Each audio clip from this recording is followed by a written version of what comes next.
Hola, en esta presentación vamos a analizar los términos de comercialización internacionales que se utilizan en los contratos de compraventa para fijar hasta dónde llegan las responsabilidades en cuanto a costos y riesgos de vendedor y comprador.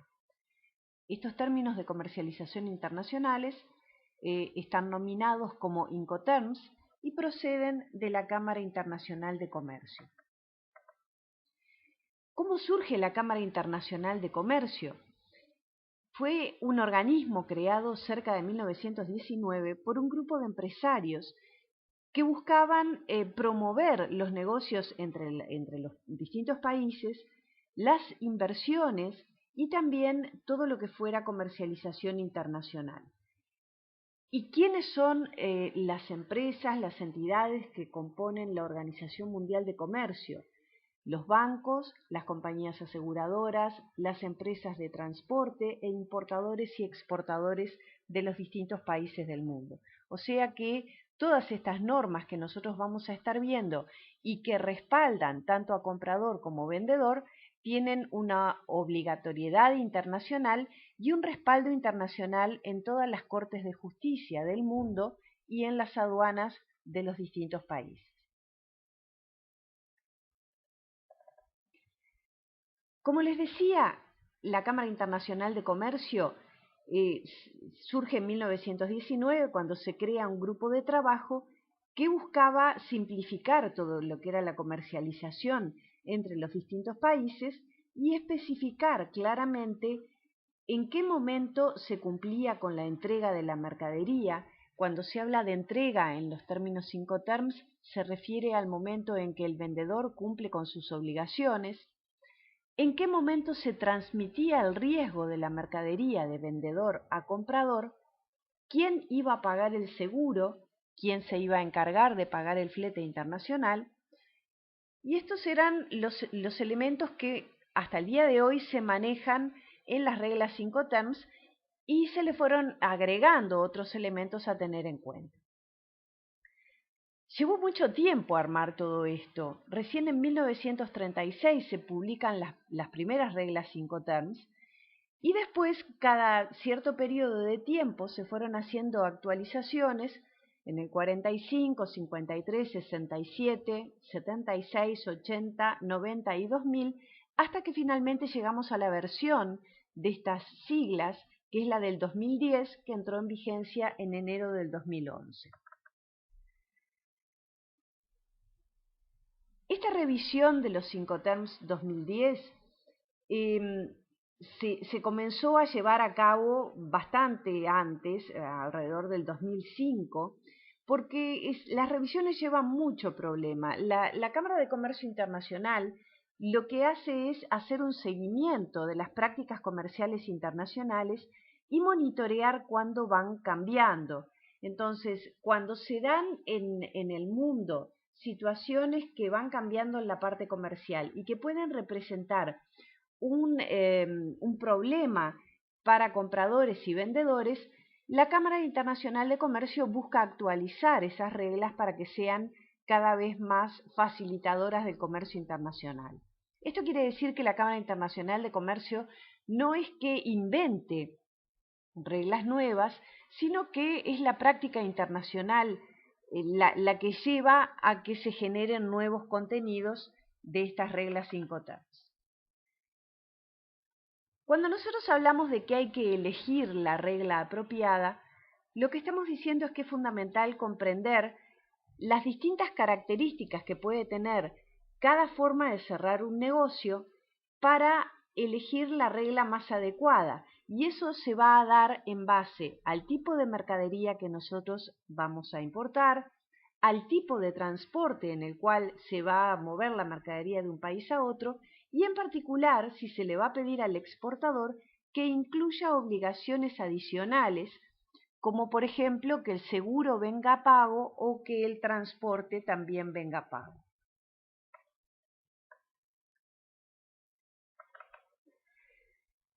Otro tema importante y fundamental para la utilización de estas reglas es que hay que especificar claramente el lugar geográfico a continuación de estas tres letras. porque ese lugar acordado, ya sea de salida o de entrega, es hasta dónde van a llegar los gastos y en qué momento se van a transferir los riesgos.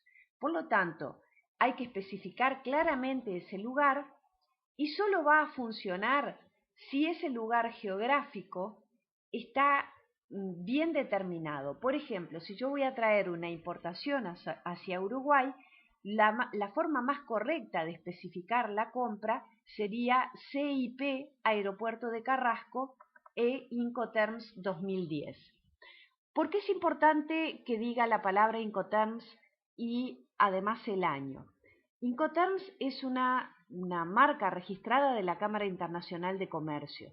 Por lo tanto, la cobertura internacional está dada por el nombre. No bastaría que yo estuviera cubierto si dijera solamente CIP Montevideo. ¿Ah? Tiene que decir CIP, reglas Incoterms y el año de la revisión. Esto es importante porque las distintas versiones de estos términos de comercialización internacionales no se derogan cuando hay una nueva revisión. Entonces podría pasar que si no está especificado cuál es el año de la versión que se está utilizando, alguien podría decir, bueno, pero yo contraté de acuerdo a una versión del año 2000 y por eso no rige lo que nosotros tenemos especificado. ¿Qué cosas no consideran estas reglas que vamos a estar utilizando?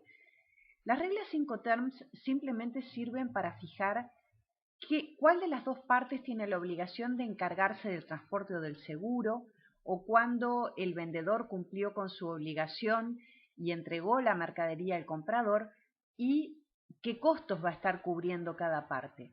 Pero hay elementos del contrato entre comprador y vendedor que no están cubiertos por las reglas Incoterms. Por ejemplo, modificaciones en el precio, métodos de pago, transmisión de la propiedad de la mercadería o qué pasa cuando alguna de las partes no cumple con su parte del contrato.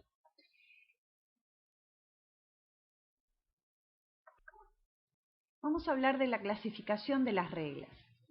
Nosotros tenemos por un lado 7 formas de cotizar en donde se pueden utilizar para todos los medios de transporte, incluso si hay un transporte multimodal e incluso si uno de los medios de transporte utilizados es un barco. Ahí nosotros nos vamos a encontrar con la primera forma de cotizar, que es EXW, ex-works, implica que la mercadería es entregada en el depósito del vendedor. Free Carrier, FCA, que implica un contrato en el cual la mercadería es entregada libre de gastos al transportista internacional. CPT, Carriage Paid to, transporte pagado hasta determinado lugar, en donde la cotización incluye el flete internacional. CIP, Carriage and Insurance Paid to, transporte y seguro pagado hasta determinado lugar.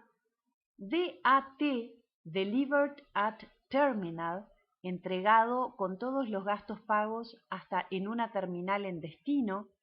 DAP, Delivered at Place, entregado con todos los gastos pagos en un lugar, en un punto interior en el país de destino.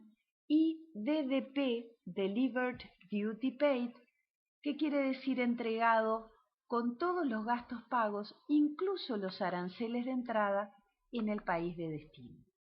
Por otro lado, también tenemos reglas para transporte marítimo que tienen que ser exclusivamente usadas cuando ambos puntos, tanto el de entrega como el de destino final, son puertos. Aquí tenemos 4 formas de cotizar. Estas en realidad son las más conocidas porque son las más antiguas.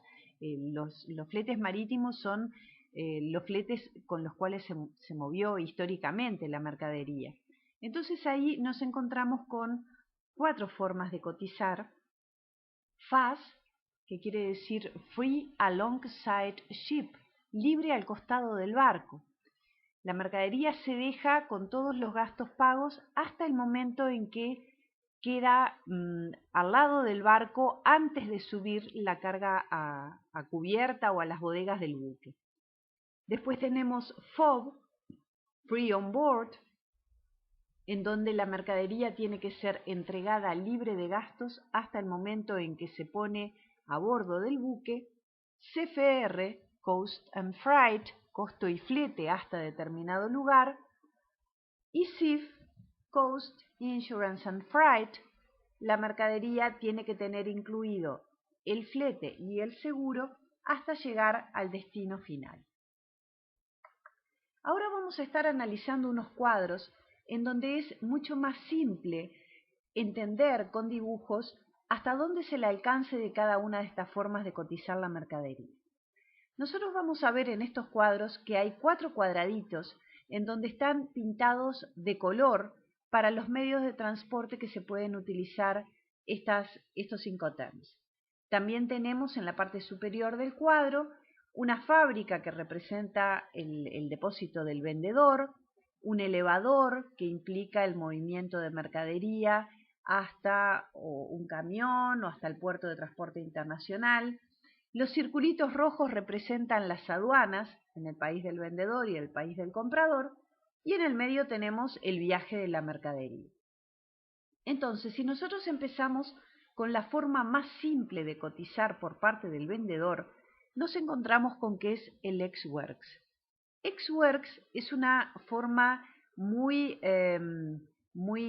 elemental de una cotización de ventas hacia el exterior, en la cual el que está vendiendo la mercadería simplemente se compromete a hacer el control de calidad de la mercadería y a embalar la mercadería para el trámite de moverla de un país a otro. ¿Qué quiere decir esto? Vamos a plantear siempre estas situaciones desde el punto de vista del importador, que es lo que ustedes están estudiando en este momento. Si yo compro una mercadería ex-works, el costo que me van a pasar va a incluir simplemente el embalaje internacional de la mercadería. A partir de ahí, me tendría que hacer cargo de esa mercadería, lo que implica que los gastos de despacho, los documentos para sacar esa mercadería del país, la carga a un camión que lleve esa mercadería hasta un puerto y subir esa mercadería al medio de transporte internacional, correría todo por cuenta del importador. E incluso un tema que es muy importante, la transferencia de riesgos de vendedor a comprador, se estaría dando en el depósito de ese vendedor. Dicho de otra manera, un contrato ex-works para el importador es una situación muy compleja porque tendría que tener la posibilidad de alguna empresa asociada o un broker o alguna empresa que hiciera ese despacho de exportación en el país de salida para ustedes. De todas maneras es muy utilizado porque hay empresas en el mundo que se dedican a consolidar estas cargas, a hacer las exportaciones por cuenta del importador, pero no representa para el importador una situación fácil de manejar en un país en el cual no conoce la legislación vigente. Por lo tanto, pasamos al free carrier. En el free carrier nosotros nos vamos a encontrar con que la cotización incluye, sí, la carga al medio auxiliar de transporte, o sea, a un camión, por ejemplo, que va a llevar una mercadería hasta un aeropuerto. Entonces, todos los costos que están en ese precio van a decir que la mercadería hasta que llegue a ese aeropuerto va a estar libre de gastos y recién van a empezar a correr los gastos a partir del momento en que se le entregue esa carga a una aerolínea. Por ejemplo, si nosotros estamos importando una mercadería que se contrató FCA Frankfurt, es que nosotros vamos a empezar a tener en cuenta los gastos y a pagar los gastos desde el momento en que una compañía, Lufthansa, por ejemplo, traiga la mercadería al aeropuerto de Montevideo. La raya celeste que ustedes ven separada, que dice transporte, se refiere al contrato de transporte internacional. ¿Por qué está un poco separada de las otras tres? Porque las otras tres incluyen los gastos que está cobrando ya el exportador y que están incluidos en el precio que pasó. Esta línea separada implica que el que está comprando es el que va a seleccionar el medio de transporte internacional y lo va a pagar cuando llegue a destino. Si nosotros nos pasamos a la regla que sigue, que es la que dice CPT, Carriage Paid to, transporte pagado hasta. Aquí yo estaría diciendo, bueno, quiero una cotización en la cual el flete de avión, por ejemplo, venga pago hasta Uruguay. Entonces, me voy a encontrar con que la mercadería, la raya que representa el transporte internacional, acá viene pegada. ¿Por qué? Porque ese exportador en el precio que nos pasó ya incluyó el flete internacional.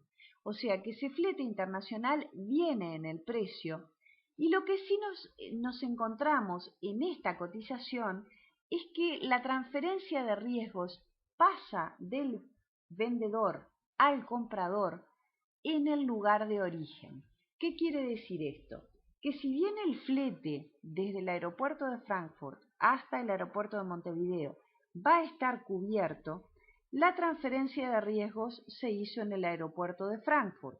Por lo tanto, yo lo que tengo que tener en cuenta como importador es que ni bien me avisen de este embarque, yo tengo que salir a contratar una póliza de seguros que me cubra todo el viaje de esta mercadería. En el caso que sigue más abajo, que es el CIP, nosotros nos encontramos con que la mercadería tiene cubierto no solo el transporte, sino además el seguro. Por lo tanto, si bien esta mercadería ya tiene más gastos precalculados, también me pasa lo mismo con respecto a la transferencia de riesgos. Esa transferencia de riesgos implica que el que va a tener que lidiar con un caso de siniestro va a ser el importador. Acá el seguro viene contratado. Simplemente el importador va a ser el beneficiario de ese seguro y por lo tanto va a tener que ocuparse de todo lo que sea el cobro de este reclamo. Después tenemos en la transparencia que sigue las tres formas de cotizar que ya implican una entrega en destino: DAT, DAP y DDP. Decíamos hoy, un DAT entregado en una terminal. Acá la transferencia de riesgos va a llegar hasta el destino del comprador. Poniendo un ejemplo desde el punto del importador, imaginen que ustedes estuvieran haciendo una importación en donde quisieran que esto se entregara en Terminal Cuenca del Plata del puerto de Montevideo. Eso sería un DAT. Todos los gastos y riesgos están incluidos hasta Uruguay, pero incluso llegado a una terminal y con la mercadería descargada en esa terminal.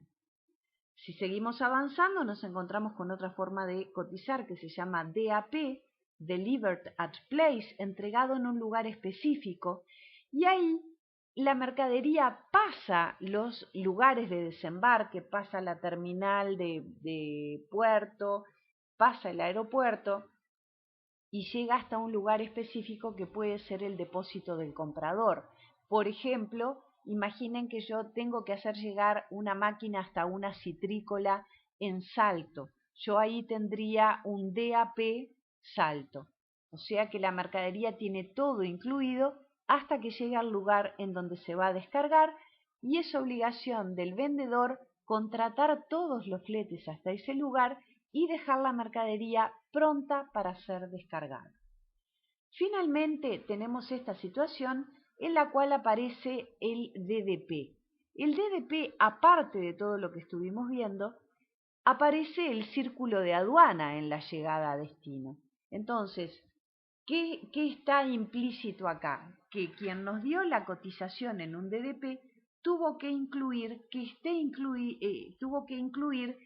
los gastos de aduana y todos los demás impuestos y tasas que correspondan para entregarnos la mercadería directamente en nuestro depósito. Eso es un DDP, es el otro extremo de un ex works, es una situación muy complicada para el vendedor porque tiene que lidiar con todos los gastos y todos los trámites de importación en el país de llegada de la mercadería.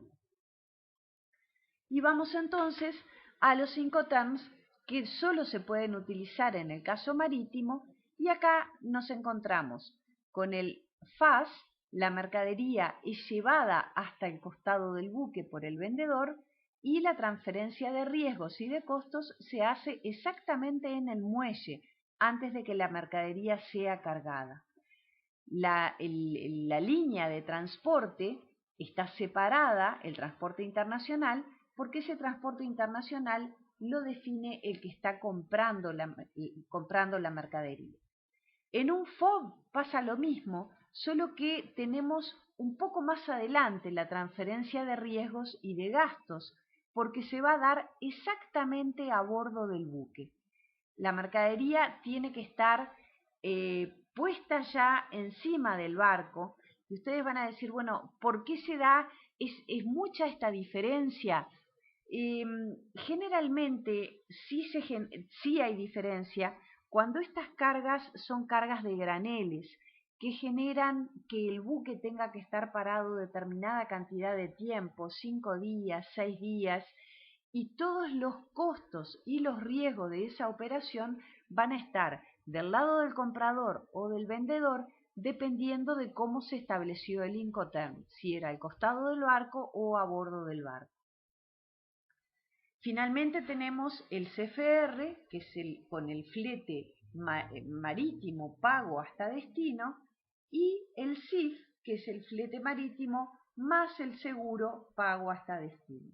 O sea que resumiendo, estas son las distintas posibilidades que nosotros vamos a tener para establecer en esa factura proforma y cerrar el contrato con ese vendedor. Resumiendo, existen dos tipos de reglas Incoterms, 7 formas que pueden ser usadas independientemente del medio de transporte que elegimos y 4 formas que solo se pueden usar cuando los tramos son vía marítima o vías internas fluviales y los dos puntos de salida y de llegada tienen que ser ambos puertos.